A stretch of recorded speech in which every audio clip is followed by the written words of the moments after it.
इससे भाजपा के लिए भी आसानी होगी। 3 राज्यों का चुनाव साथ करा लिया उसने। नीतीश कुमार ये चीज देख रहे हैं। आप जमीन सर्वे में अधिकारी से लेकर आप देखिएगा मंत्री तक किसी का दिमाग काम नहीं कर रहा है, सबका नेटवर्क फेल हो चुका है। क्या आप हमारा जमीन ले लीजिएगा, क्या ऐसा लगता है कि मतलब कागजात नहीं है या छोटा सा टुकड़ा अगर कहीं निकल गया उससे जमीन हमारा छिन जाएगा। मतलब जितने गांव में लोग हैं ये समस्या है। अधिकारी इससे काफी परेशान है, उनके जवाब ही नहीं जुट पा रहे हैं कि हम जवाब दें। अधिकारी बाइट भी उन्होंने दे दिया जिसका खामियाजा उनको भुगतना पड़ सकता है, उनकी मंत्री पद जा सकती है। अब देखिए कल ही उन्होंने बयान दिया, परसों रात शाम में बयान दिया था कि मंत्रिमंडल विस्तार होगा, कल पलट गए। उन्होंने कहा कि मंत्रिमंडल विस्तार पे चर्चा ही नहीं हुई थी, तुरंत उनको दिल्ली बुलाया गया। उपेंद्र कुशवाहा जब तक उनको कुछ नहीं मिल रहा था काराकाट से हारने के बाद, तब तक वो शांत थे। वो जानते थे कि बीजेपी उनको कहीं ना कहीं सेट कर देगी। अब उपेंद्र कुशवाहा जदयू छोड़ के क्यों आए थे? जदयू छोड़ के आने का रीजन उपेंद्र कुशवाहा का सिर्फ और सिर्फ इतना ही था कि उनके पार्टी के अंदर एक तरफ जहां उनको मतलब अच्छा नहीं लग रहा था कि बात चर्चाएं उस समय तेज हो गई थी कि तेजस्वी के साथ जा रहे हैं। पैनोरमा ग्रुप, जो सोचता है वो करता है। नमस्कार दर्शकों, एक बार फिर से आप सभी का भारत लाइव के विशेष कार्यक्रम रातों रात में बहुत बहुत स्वागत है। सुबह के 7:30 बज चुके हैं और रातों रात में आप सभी दर्शकों के बीच हमारी सहयोगी खुशी आप सभी को बताएंगे कि आज बिहार की राजनीति में क्या क्या होने वाला है। चलिए शुरू करते हैं। बिहार में तेजस्वी यादव अपनी यात्रा पर निकले हुए हैं, उसके बाद लालू प्रसाद यादव भी बिहार से गायब हो गए हैं। खुशी से जानकारी लेते हैं, पूछते हैं। खुशी, कल आप लगातार खबर कर रही थी, ये चर्चा चल रही थी कि लालू यादव मुंबई निकल गए हैं, तेजस्वी भी गायब है, तो आपको क्या लगता है दोनों के अचानक से बिहार से गायब होने के पीछे की वजह क्या हो सकती है? रत्नेश, देखिए तेजस्वी यादव की आभार यात्रा, जिसका नाम बदल दिया गया था जन संवाद यात्रा पे वो कल निकल गए हैं जी। 18 सितंबर तक ये यात्रा चलेगी और 41 विधानसभा क्षेत्रों पर वो फोकस करेंगे। बिल्कुल, समस्तीपुर और उजियारपुर से ये यात्रा शुरू है। कल भी हमने जो फोटो साझा की, तेजस्वी यादव जहाँ पर ये संवाद कर रहे थे वहां पे उनके काफी सारे कार्यकर्ता थे, वो भी बैठे हुए थे। तेजस्वी यादव देखिए इस यात्रा में जो लोकसभा चुनाव के दौरान जो फीडबैक जनता से बोलेंगे कि उस लोकसभा चुनाव में क्या कमी रह गई थी और आगामी विधानसभा चुनाव में उस चीज को लेकर दिक्कत ना हो, इसके कारण भी तेजस्वी यादव सतर्क है। बंद कमरे में एक बूथ के कार्यकर्ताओं से और वहां के जो पदाधिकारी है उनसे तेजस्वी यादव बैठक भी करेंगे कि क्या चल रहा है। और देखिए रत्नेश, 21 विधायकों पर जो है गाज गिरने की भी बात हुई है। तेजस्वी यादव ने 3 महीने पहले बोला था कि हम जब यात्रा के दौरान अगर इन 21 विधायकों पे हमें लगा कि कुछ उलटफेर हुआ है तो इन 21 विधायकों पे जो है गाज गिरी। हाँ, मतलब ऐसे विधायक जिन्होंने लोकसभा में बहुत अच्छा परफॉर्मेंस नहीं दिया है, लोकसभा में बहुत अच्छा परफॉर्मेंस नहीं दिए जाने की वजह से उनके टिकट पर संकट है। तो वैसे क्या आपको लगता है कि क्या ये सही है, ऐसे विधायकों का टिकट काट देना तेजस्वी यादव के लिए, क्या ये सही है? बिल्कुल, जिस तरीके से लोकसभा चुनाव में आरजेडी 4 पे अटक गई, अब तेजस्वी यादव तो अपने तरफ से पूरी कोशिश करेंगे, भले विधानसभा चुनाव में जनता जैसा डिसाइड करे, लेकिन तेजस्वी यादव अपने तरफ से पूरी तैयारी कर रहे हैं। तो क्या मतलब आज विधायकों पे ही गिरा देना चाहिए? विधायक ने इतना मेहनत किया, ऐसा वो देखने गए कि मेहनत किया है कि नहीं किया है? तेजस्वी यादव का ये कहना था कि हमने जब आपको उस क्षेत्र के लिए चुना तो एनडीए के प्रतिनिधि जो एनडीए से वहां, उन्हें ज्यादा वोट कैसा चला गया। ये तेजस्वी यादव स्ट्रिक्ट होके कहे और कहे कि 3 महीना बाद जब हम यात्रा पे, तो ये तो जनता पे डिपेंड करता है। तो तेजस्वी यादव को भी सोचना चाहिए कि उनके विधायक, जिनके विधायक की वजह से 2020 में से संभावनाएं बन गई थी कि वो मुख्यमंत्री बनेंगे, आज वही विधायक आपको खराब लगने लगे। रत्नेश, आपको याद हो तेजस्वी यादव अपने कार्यकर्ता, उनके तेजस्वी यादव से कहीं ना कहीं यही कारण है कि नाराज चलते हैं। बिल्कुल बिल्कुल, और यही फायदा, मौके का फायदा प्रशांत किशोर उठा लेते हैं। पार्टी में उन्होंने कितनी बड़ी सेंधमारी कर दी है, कई कार्यकर्ता, इतना तक कि आपको पता है कई विधायक जिनका टिकट नहीं भी कटने वाला है वो भी संपर्क में है इस वक्त। तो ये तेजस्वी के लिए मुझे लगता है कि 2025 में राहें आसान नहीं होंगी, इसलिए वो अपने कार्यकर्ताओं को संदेश दे रहे हैं और स्ट्रिक्टनेस भी दिखा रहे हैं जनता के सामने कि हम स्ट्रिक्ट हैं। बिल्कुल, अब इसी पे देखिए ना कि जदयू का हमला है कि नए, मतलब क्या बोलते हैं, नए जो मालदार पार्टी को खोजने तेजस्वी यादव निकले हुए हैं।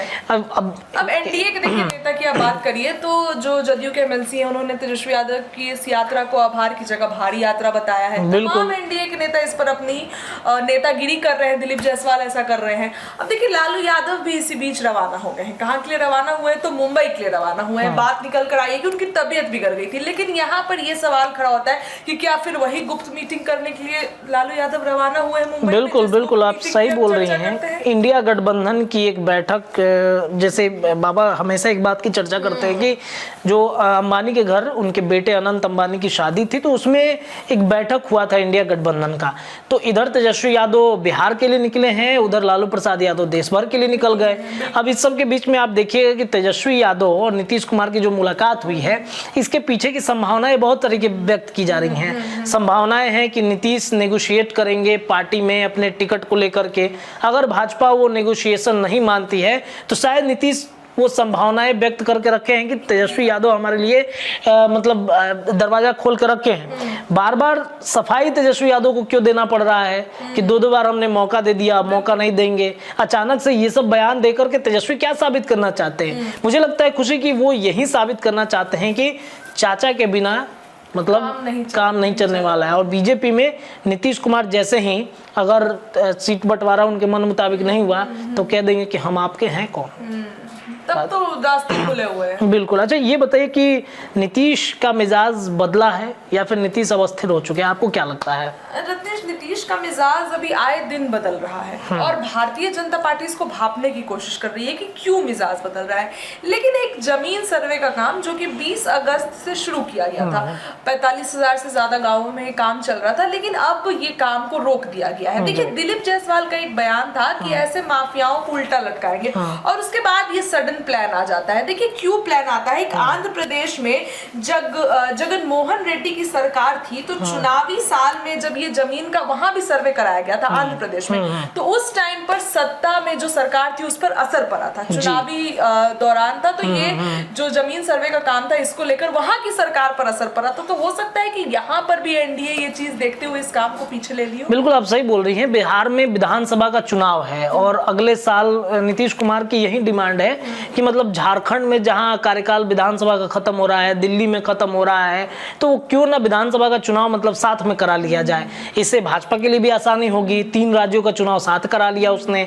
नीतीश कुमार ये चीज देख रहे हैं। अब जमीन सर्वे में अधिकारी से लेकर आप देखिएगा मंत्री तक किसी का दिमाग काम नहीं कर रहा है। सबका नेटवर्क फेल हो चुका है, क्योंकि समझ ही नहीं आ रहा है कि कागजात जो आज 40-45 वर्ष से पहले के जो कागजात एक बार जमीन के बन गए वो कहाँ है, खतियान के कागज कहाँ है। पहले तो वो कंप्यूटर सिस्टम था नहीं कि सारा डॉक्यूमेंट्स ऑनलाइन हो जाए। पहले तो आप देखिएगा अभी कई सरकारी कार्यालय आप घूमिएगा तो उसमें देखिए लाल कपड़ा में बांध के सारा चीज रखा हुआ है। अब उसको ढूंढने कौन जाए, उनमें जमीन का नक्शा कौन खोजने जाएगा, किसके यहाँ का है, कहाँ का है। अंचल अधिकारी से लेकर सीओ अधिकारी तक सब परेशान है। लेकिन खुशी, आपको एक चीज यहाँ पे ये भी जान लेना जरूरी है कि जब जमीन सर्वे का काम नीतीश कुमार कह रहे थे अपने अधिकारियों से, अब मंत्रियों से कि भाई ये जमीन सर्वे कराना है, तो पहले आप इसकी पूरी तैयारी कर लीजिए, एक डायग्राम बनाइए। इस डायग्राम के अनुसार आप मतलब तय कर लीजिए कि कैसे करना है। नीतीश कैबिनेट की बैठक में पटना को 4 अंचलों में बांटा गया था। पटना को बांटा गया था ना, एक तैयारी शुरू की गई थी, लेकिन सफल होते हुए नहीं दिखा। पटना के लिए किया गया ना, बिहार के बाकी जो जिले हैं, बाकी जो जगह है, वहां के लिए क्या तैयारी है। अंदर खाने में अधिकारी भी चाहते हैं कि ये ना हो। अब अधिकारी क्यों चाहेंगे? देखिए, ये कहना मतलब गलत नहीं होगा कि थाने से लेकर हर जगह पर घूस का मामला है। सीओ, राजस्व कर्मी से लेकर हर कोई आज कमा रहा है पैसा। भूमि सर्वेक्षण का काम अगर हो जाएगा, सरकार सब कुछ व्यवस्थित कर देगी, तो फिर उन लोगों का क्या होगा। अब दिलीप जायसवाल का वो बयान, नीतीश कुमार समझ रहे हैं कि क्या चल रहा है। दिलीप जायसवाल का अब देखिए मंत्रिमंडल से उनका नाम कटने की तैयारी चल रहा है। ये बात आप तय मानिए कि दिल्ली बुलाया गया है। बार बार दिल्ली पटना क्यों कर रहे हैं? इतना नहीं, एक और चीज है, बीजेपी ने, कई लोगों की शिकायत है कि बीजेपी चुनावी साल में सारे रिकॉर्ड डिजिटलाइज करना एक इन लोग की जो भी चुनौती है, प्रक्रिया बिल्कुल ये बहुत बड़ा चुनौती है। जब तक डिजिटल आप नहीं करेंगी जमीन का कागज से लेकर के हर दस्तावेज, तब तक जमीन सर्वे का काम मुझे नहीं लगता है कि सफल होते हुए दिखेगा। बहुत पेच है इसमें, बहुत माथा का दर्द है। मंत्री भी नहीं समझ पा रहे हैं कि क्या करना है, अधिकारी तो और नहीं समझ पा रहे, जाके गांव-गांव में बता रहे हैं। अब देखिए क्या है कि छोटा मोटा तो काम है नहीं, जमीन का लफड़ा कितना लफड़ा है या सभी दर्शकों को आपको भी पता है। और इसी विवाद के कारण सुप्रीम कोर्ट में पेंडिंग सबसे ज्यादा यही, बिल्कुल यही केसेस है। मारपीट होता है, झगड़ा हो जाता है, घर घर में भाई अलग हो जाता है, मात्र छोटा छोटा सा जमीन के लिए। अब इसमें क्या है कि आप जाइएगा, अंचल अधिकारी सीईओ को जिम्मेदारी मिली है कि आप गांव में जाकर लोगों को पहले बताइए, बता करके समझाने की कोशिश कीजिए कि कैसे जमीन का काम, सर्वेक्षण का काम होगा। अब जाइएगा जितनी मुंह उतनी बातें। अब मान लीजिए कि इनका कंफ्यूजन दूर हो गया, उधर पीछे कोई एक महिला बैठी हुई है, उनका कंफ्यूजन तो आप नहीं दूर कर सकती हैं। 10 सवाल लोगों के मन में है, क्या आप हमारा जमीन ले लीजिएगा, क्या ऐसा लगता है कि मतलब कागजात नहीं है, या छोटा सा टुकड़ा अगर कहीं निकल गया उससे जमीन हमारा छिन जाएगा। मतलब जितने गांव में लोग हैं ये समस्या है, अधिकारी इससे काफी परेशान है, उनके जवाब ही नहीं जुट पा रहे हैं कि हम जवाब दें। तो इसका क्या है असर, कहीं ना कहीं चुनाव में विधानसभा में पड़ सकता था नीतीश कुमार के लिए। तो उनको लगा कि नहीं ऐसा करते हैं, जमीन सर्वेक्षण का काम इसको रद्द कर दिया जाए। इससे क्या होगा, नीतीश को एक फायदा होगा कि भाई उनका जो वोट छिटक रहा था वो शायद बच जाए। महिलाओं का वोट छिटक सकता था इस, लेकिन उस वोट को नीतीश ने कहीं ना कहीं बचा लिया है। और जमीन सर्वेक्षण का काम होगा, लेकिन चुनाव के बाद होगा, 25 में या 26 से शुरू होगा, और ये 1 साल के अंदर खत्म होने वाला नहीं है। नीतीश कुमार ने एक पैटर्न बनाया था, सबको समझाया था वो पैटर्न कि आप इस पैटर्न पे काम कीजिए, और इसे 1 साल में खत्म नहीं करना है, इसे थोड़ा समय लीजिए, 5 साल 6 साल जितना समय लगे वो समय के अनुसार कीजिए, प्रमंडल वाइज जा करके या जो जोन बांटा गया उस जोन के अनुसार आप कीजिए, समय लीजिए। लेकिन क्या है, जल्दबाजी में करना है, सब कुछ जल्दी जल्दी खत्म कर देना है। तो इस वजह से नीतीश ने देखा कि नहीं हो पा रहा है, तो शायद उसे मुझे लगता है कि बदल दिया गया है, शायद यही मजा है। और जो आप बता रही थी चंद्रबाबू नायडू वाला बात, ये भी हो सकता है। आंध्र प्रदेश में एक बार ऐसा किया गया था, तो चुनावी साल में इसका असर देखने को मिला था। लोगों की जो गुस्सा है वो वोटिंग के टाइम निकल कर सामने आया। अच्छा, ये शपथ की तैयारी की कुछ बातचीत चल रही थी, आप मंत्रिमंडल का विस्तार होने की चर्चा देखिए बहुत तेज हो गई है। जेपी नड्डा जब बिहार से गए उसके बाद से ही दिलीप जायसवाल भागे भागे कहाँ पहुंचते हैं, तो उमेश कुशवाहा के यहाँ पहुंचते हैं, वहां पर जाके बातें होती है और मीडिया के सामने बोलते हैं कि जदयू और बीजेपी में सामंजस्य बैठ गया है और अब तुरंत इसका डेट भी फाइनल होगा। आयोग का भी जो मेंबर है उनकी भी बात करने के लिए उन्होंने कहा था। साफ साफ देखिए, मंत्रिमंडल विस्तार में अब जिन लोगों के पास 2-2 कुर्सी है उनकी भी कुर्सी जाने की, मंगल पांडे की भी चर्चा तेज है। दिलीप जायसवाल के पास भी 2 कुर्सी है, राज्यसभा भूमि सुधार विभाग और प्रदेश अध्यक्ष भी है, तो इसकी भी चर्चा है। और क्योंकि बीजेपी में पैटर्न है कि मतलब एक व्यक्ति के पास 2 कुर्सी नहीं रह सकता है जी। सबसे इसमें जो करीबी नाम और खास नाम मनीष वर्मा का नाम आ रहा है कि मनीष वर्मा को मंत्रिमंडल में जगह मिल सकती है। अच्छा। राष्ट्रीय महासचिव तो उन्हें बना ही दिया गया, लेकिन नीतीश के करीबी है, तो मंत्रिमंडल में भी उनको शामिल किया जा सकता है। कई लोग हैं जिनकी टिकट कटेगी, 30 अभी मंत्री हैं नीतीश मंत्रिमंडल में, 6 और चाहिए। बिल्कुल। तो क्या होगा, जेपी नड्डा भी मिलकर चलेगा। और करीब 4 घंटे आपने खबर किया, 4 घंटे बात हुई जेपी नड्डा से। अच्छा, एक चीज है इसमें देखिए कि ये हल्ला मंत्रिमंडल का कौन उड़ा रहा है? बीजेपी। बीजेपी बहुत ज्यादा मंत्रिमंडल में ये हो रहा है, इंटरफेयर कर रही है। इसमें जदयू के कोई व्यक्ति से अगर आप पूछेंगे, कल भी मैं कई एमएलसी से पूछ रहा था कि सर मंत्रिमंडल विस्तार को लेकर कुछ चर्चा है, तो उन्होंने नहीं, ऐसे कोई बात नहीं है। बीजेपी इतना क्यों परेशान है मंत्रिमंडल विस्तार को लेकर के? तो आधिकारिक बाइट आप आधिकारिक बाइट भी उन्होंने दे दिया, जिसका खामियाजा उनको भुगतना पड़ सकता है, उनकी मंत्री पद जा सकती है। अब देखिए, कल ही उन्होंने बयान दिया, परसों रात शाम में बयान दिया था कि मंत्रिमंडल विस्तार होगा, कल पलट गए, उन्होंने कहा कि मैंने मंत्रिमंडल विस्तार पे चर्चा ही नहीं हुई थी, तुरंत उनको दिल्ली बुलाया गया। अब देखिए यहाँ पर पेच क्या फंस रहा है, मंत्रिमंडल विस्तार पर अधिकार सिर्फ और सिर्फ एक अनिवार्य में बैठे एक व्यक्ति का रहता है हमेशा से, चाहे वो किसी भी गठबंधन में जाए, चाहे वो एनडीए में रहे, महागठबंधन में रहे, सरकार उनकी, कुर्सी उनका, तो फैसला बीजेपी कैसे कर सकती है? किसको मंत्री बनाना है, किसको मंत्री रखना है, फैसला बीजेपी करेगी। तो आप लिस्ट पहुंचा दीजिए। आप नहीं होता है कि राशन की दुकान पे गए, लिस्ट पहुंचा दिए, कौन सामान है कौन नहीं है वो किराना का दुकानदार तय करेगा कि है इतना है मेरे पास चाहिए, नहीं तो फिर दुकान बदलिए, ये भी तो करता है ना। तो लिस्ट आप पहुंचा दीजिए, उसके बाद हम देखेंगे कि किसका छटनी करना है और किसको रखना है।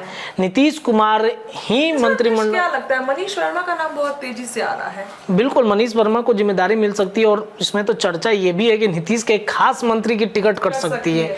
टिकट मतलब कुर्सी उनकी जा सकती है। अब कौन है वो अभी नाम नहीं लिया जाएगा, क्योंकि मुझे लगता है कि नाम लेना सही नहीं है, और इस वजह से उनके नाम की चर्चा है।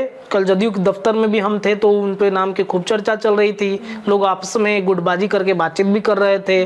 शायद उनका एक बयान जो था वो भारी पड़ गया है। नीतीश कुमार को लगता है कि शायद इससे 2025 में बहुत बड़ा नुकसान होगा और वो कट देंगे।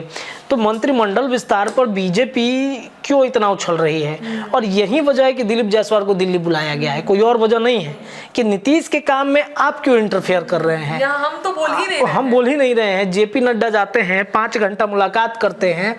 जेपी नड्डा ने तय कर दिया है कि कौन मंत्री बनेगा। नीतीश जी के पास सब कुछ तय कर दिया गया, नीतीश जी आपको जो करना है कीजिए। इस बार बीजेपी को बिहार नहीं ना बचाना है, बीजेपी को अपना एनडीए गठबंधन नरेंद्र मोदी की कुर्सी बचाना है। और इस वजह से बीजेपी ने बार बार दिलीप जायसवाल, मुझे लगता है कि प्रदेश अध्यक्ष की कुर्सी पर भी खतरा हो सकता है। आज आ जाएंगे वो, देखने वाली बात होगी क्या होगा। चलिए, एक और चर्चा है खुशी की, उपेंद्र कुशवाहा बागी हो रहे हैं। उपेंद्र कुशवाहा काराकाट से हार गए, उनको फिर खुश करने के लिए, मनाने के लिए राज्यसभा में भेजा गया, लेकिन राज्यसभा पे एक छोटा रिचार्ज किया गया उनके साथ। आपने पूछा भी तो उन्होंने ये बोला कि खुश है, अब क्या बोलेंगे, दुखी थोड़ी है, खुश है। लेकिन उनके तेवर रत्नेश बदलते हुए दिखाई दे रहे। उपेंद्र कुशवाहा ने, नीतीश का एक बयान था, सीएम नीतीश का, कि हम 2 साल एनडीए में ही रहेंगे। मतलब 2 बार गलती कर चुके हैं, अब एनडीए में ही। 2 साल नहीं, मतलब 2 बार गलती कर दिया है। तीसरा कसम उन्होंने खाया है। हालांकि तीसरा कसम नीतीश मतलब तोड़ेंगे या फिर तीसरी कसम कायम रहेगी, देखने वाली बात होगी। लेकिन उपेंद्र कुशवाहा ने कहा है कि ये नीतीश क्यों बोल रहे हैं, जब एनडीए में है ही तो ये बयान देके वो क्या बताना चाह रहे हैं, आप रहिए, आपको कौन बोल रहा है। तो ऐसा बयान थोड़ा सा मुख्यमंत्री, जबकि वो घटक दल है बीजेपी के, एनडीए के घटक दल है, तो ऐसी बातें मुझे लगता है कि वो बागी होते नजर आ रहे हैं। आपको क्या लग रहा है? देखिए, उपेंद्र कुशवाहा जब तक उनको कुछ नहीं मिल रहा था काराकाट से हारने के बाद, तब तक वो शांत थे। वो जानते थे कि बीजेपी उनको कहीं ना कहीं सेट कर देगी। अब उपेंद्र कुशवाहा जदयू छोड़ के क्यों आए थे? जदयू छोड़ के आने का रीजन उपेंद्र कुशवाहा का सिर्फ और सिर्फ इतना ही था कि उनके पार्टी के अंदर एक तरफ जहां उनको मतलब अच्छा नहीं लग रहा था कि चर्चाएं उस समय तेज हो गई थी कि तेजस्वी के साथ जा रहे हैं, कुशवाहा समाज जो है वो अलग हो रहा है। पर उन्होंने काफी बधाई देते हुए कुछ लिखा भी था, इसके बाद से चर्चा तेज। बिल्कुल बिल्कुल, उन्होंने बधाई भी दिया। तो एक बात और है, उस समय क्या था कि कुशवाहा के लिए कब्रगाह जदयू बनती चली जा रही थी। एक से एक बड़े कुशवाहा नेता काफी नाराज हो रहे थे। उपेंद्र कुशवाहा की जो उनको एक बड़ा पद दिया गया था, लेकिन उनकी बातों को नहीं माना जा रहा था। नीतीश कुमार से वो बैठ के एक बार टेबल टॉक करना चाहते थे कि आप ये जो फैसला लेने जा रहे हैं, उनको सब कुछ पता चल गया था पहले ही कि नीतीश कुमार पलटने वाले हैं, नीतीश जा रहे हैं तेजस्वी के साथ, जो कि कुशवाहा को मंजूर नहीं था। वो एक बार टेबल टॉक करना चाहते थे, और जब नीतीश कुमार ने टेबल टॉक नहीं किया, तब उपेंद्र कुशवाहा की बोली भाषा सब कुछ बदल गई और उन्होंने खुद को अलग कर लिया नीतीश कुमार से। अब उपेंद्र कुशवाहा बीजेपी के साथ आ गए। बीजेपी ने उनको बहुत मतलब पद दिया, सब कुछ उनको सम्मान किया। बीजेपी ने उनको काराकाट का सीट भी दिया, हालांकि 3 सीटों पर वो डिमांड कर रहे थे, लेकिन बीजेपी ने काराकाट दिया। लेकिन यहाँ पर समस्या ये हो गई कि बीजेपी ने भी कहीं ना कहीं उपेंद्र कुशवाहा को हराने में उनका भी योगदान था। अरे मनोज तिवारी आ रहे हैं, मनोज तिवारी आए, पवन सिंह भाई हैं, पवन सिंह को वक्त रहते कार्रवाई नहीं किया गया, बहुत अफोर्ड नहीं लगाया गया। अफोर्ड नहीं लगाने की वजह से उपेंद्र कुशवाहा वहां से हार जाते हैं। लेकिन उपेंद्र कुशवाहा हारते तो आपको याद होगा कि जैसे ही एनडीए गठबंधन की सरकार तीसरी बार देश भर में बनती है, तब नरेंद्र मोदी से जो सदन होता है, मतलब एक बैठक नरेंद्र मोदी ने बुलाया था सभी सांसदों को जो जीते हुए हैं देश भर में, सबके साथ तो संबोधन चल रहा था। नीतीश कुमार भी मौजूद थे, जीतन राम मांझी मौजूद थे, चंद्रबाबू नायडू मौजूद थे। उपेंद्र कुशवाहा जब मिलने गए थे नरेंद्र मोदी से, तो उन्होंने प्रणाम किया और पीठ थपथपाया उन्होंने। तस्वीरें काफी वायरल हुई थी, हाथ जोड़ना जुड़े थे नरेंद्र मोदी का। नरेंद्र मोदी ने पीठ थपथपाया, एक शाबाशी दी कि आपने काम खराब नहीं किया, आपने मेहनत बहुत किया है। और वो शाबाशी के पीछे की रणनीति ये थी बीजेपी की या फिर नरेंद्र मोदी की रही होगी कि उपेंद्र कुशवाहा को जाने नहीं देना है। आप चिंता मत करिए, आपके लिए सोचे कुछ है आपके लिए, छोटा ही रिचार्ज है लेकिन है रिचार्ज हमने करा दिया है आपका। उस वो कार्यकाल खत्म होने के बाद कुछ और बीजेपी और भी मिल जाए, हो सकता है कि सीएम फेस भी बना दे, ये संभावना है, कुछ भी हो सकती है बिहार के राजनीति में, सीएम फेस भी बना दिया जाए उनको। तो उपेंद्र कुशवाहा, चूंकि कुशवाहा वोट बैंक एक बड़ा वोट बैंक है बिहार के लिए और खासतौर पर नीतीश कुमार का वोट बैंक है, तो कुशवाहा को समेट के रखना है नरेंद्र मोदी को, और इस वजह से उन्होंने राज्यसभा भेज दिया। और तब तक उपेंद्र कुशवाहा शांत रहे, क्योंकि अगर थोड़ा सा भी कुछ बोलते, अब देखिए ना कि छोटा रिचार्ज हुआ, उनके साथ धोखा हो गया, इस पर उनके कार्यकर्ता बोल रहे थे, उपेंद्र कुशवाहा ने एक शब्द नहीं कहा कि आ जाने दीजिए थोड़ा सा पावर। उन्होंने इतना कहा हमारे नहीं हरा है। उन्होंने कहा कि एक बार आ जाने दीजिए, थोड़ा पावर हाथ में होना चाहिए ना। राज्यसभा बनते बनते आपने सुनाया, बयान बताया कि नीतीश कुमार को कौन रोक रहा है, क्यों ये बयान दे रहे हैं। उनके कहने का मतलब कि कौन रोक रहा है, आपको जाना है जाइए। लेकिन उनके पीछे की बात ये थी कि नहीं, आपको ये सब बयान नहीं देना चाहिए। नीतीश कुमार के लिए छोटे भाई के तौर पर हैं उपेंद्र कुशवाहा। उन्होंने कहा कि राजनीतिक रूप से अगर खून भी देना पड़े तो मैं हमेशा तैयार हूं। उन्होंने एक बयान दिया था जिसकी चर्चा खूब हुई थी। तो अब क्या है, उपेंद्र कुशवाहा बार बार उनको सचेत कर रहे हैं कि भाई अब क्यों बार बार ये गलती आप दोहराना चाहते हैं, क्यों आप उधर भागने के फिराक में लगे हुए हैं। यहाँ पर आपको सब कुछ तो मिल रहा है, आपको क्या नहीं मिला? विशेष पैकेज मिल गया, विशेष राज्य का दर्जा नहीं क्राइटेरिया फुलफिल करता है, विशेष पैकेज तो मिला ना। नरेंद्र मोदी सब कुछ तो आपको दे रहे हैं। अब बात यहाँ क्या आती है उपेंद्र कुशवाहा के लिए? उपेंद्र कुशवाहा को काराकाट मिला, लेकिन विधानसभा में कुशवाहा तो कॉम्प्रोमाइज नहीं कर सकते हैं। आज उन्होंने जो बयान दिया है कि लोकसभा के पैटर्न पर विधानसभा का चुनाव नहीं हो सकता है, इसका पैटर्न अलग है। नरेंद्र मोदी को हमने जिताया, अब बिहार में राजनीति हमें करनी है तो हम अपने मन मुताबिक अपने हिसाब से विधायकों का चुनाव करेंगे, सीटों का मांग करेंगे। बीजेपी के घटक दलों की ऐसी बयानबाजी, बीजेपी को टेंशन हो रहा होगा? टेंशन मुझे लगता है कि बिल्कुल होना चाहिए, क्योंकि होना चाहिए, बिल्कुल होना चाहिए। नरेंद्र मोदी का काम था तो उन्होंने तो निकलवा लिया, अब नीतीश कुमार का काम है, अब झेलिए। अब आप कैसे ये करते हैं, बीजेपी कैसे इसको हैंडल करती है, ये तो केंद्र शीर्ष नेतृत्व समझे। और अगर नीतीश कुमार 130 सीट पर डिमांड कर रहे हैं विधानसभा में, अब 130 सीट पर डिमांड करेंगे तो बाकी की जो सीटें बची हैं वो लोग कहाँ जाएंगे? चिराग पासवान को 40 सीट चाहिए, मांझी जी को 12 सीट चाहिए, कुशवाहा को भी 12 से 15 सीटें चाहिए, मुकेश सहनी अगर आएंगे तो वो 10 सीट से कम मानेंगे नहीं। कम से कम 5 सीट अगर दिया जाता है तो 5 सीट है ना जी मुकेश सहनी के पास में। तो ये कहीं ना कहीं उपेंद्र कुशवाहा के अचानक से बोली बदली है, पावर आ गया है। अब पावर तो अब हमारे हाथ में है, अब तो हम बोल ही सकते हैं। अब तो कोई मतलब कुछ तो मिल गया, 1.5 साल तक तो बोल सकते। बिल्कुल 1.5 साल तक तो बोलना ही है। छोटा ही रिचार्ज कराए हैं तो अब रिचार्ज का देखिए, एक से बड़ा एक ऑफर हम आपको देते हैं इधर से। ये सारी परिस्थितियां खुशी मुझे लगता है बिहार की राजनीति में चल रहा है। धन्यवाद रत्नेश। देखिए तमाम मुद्दों पर चर्चा की हमने, क्या कुछ हो रहा है, और आज तेजस्वी यादव की यात्रा का देखिए दूसरा दिन है। क्या होगा, कहां कहां जाएंगे, उसके बारे में आपको बताएंगे। फिलहाल आज के रातों रात में इतना ही। जुड़े रहिए अपने चैनल के साथ, अपनी राय रखिए। बहुत बहुत धन्यवाद। पनोरमा ग्रुप, जो सोचता है वो करता है। अगर ये वीडियो पसंद आई और वह बिहार के राजनीति और बिहारियत से सरोकार रखेनी तो सब्सक्राइब बटन दबा के चैनल के सब्सक्राइब कर ली। ओजे एगो घंटी बा, ओकरा बटन दबा देला से कुल सटीक और मारक खबर रुआ मुफ्त में मिल जाई। अगर रुआ पत्रकारिता के हमनी के नया प्रयोग में सहयोग कर चाहतानी तो ज्वाइन बटन दबा दी। पेटीएम नंबर नोट कर ली 9386816700। धन्यवाद।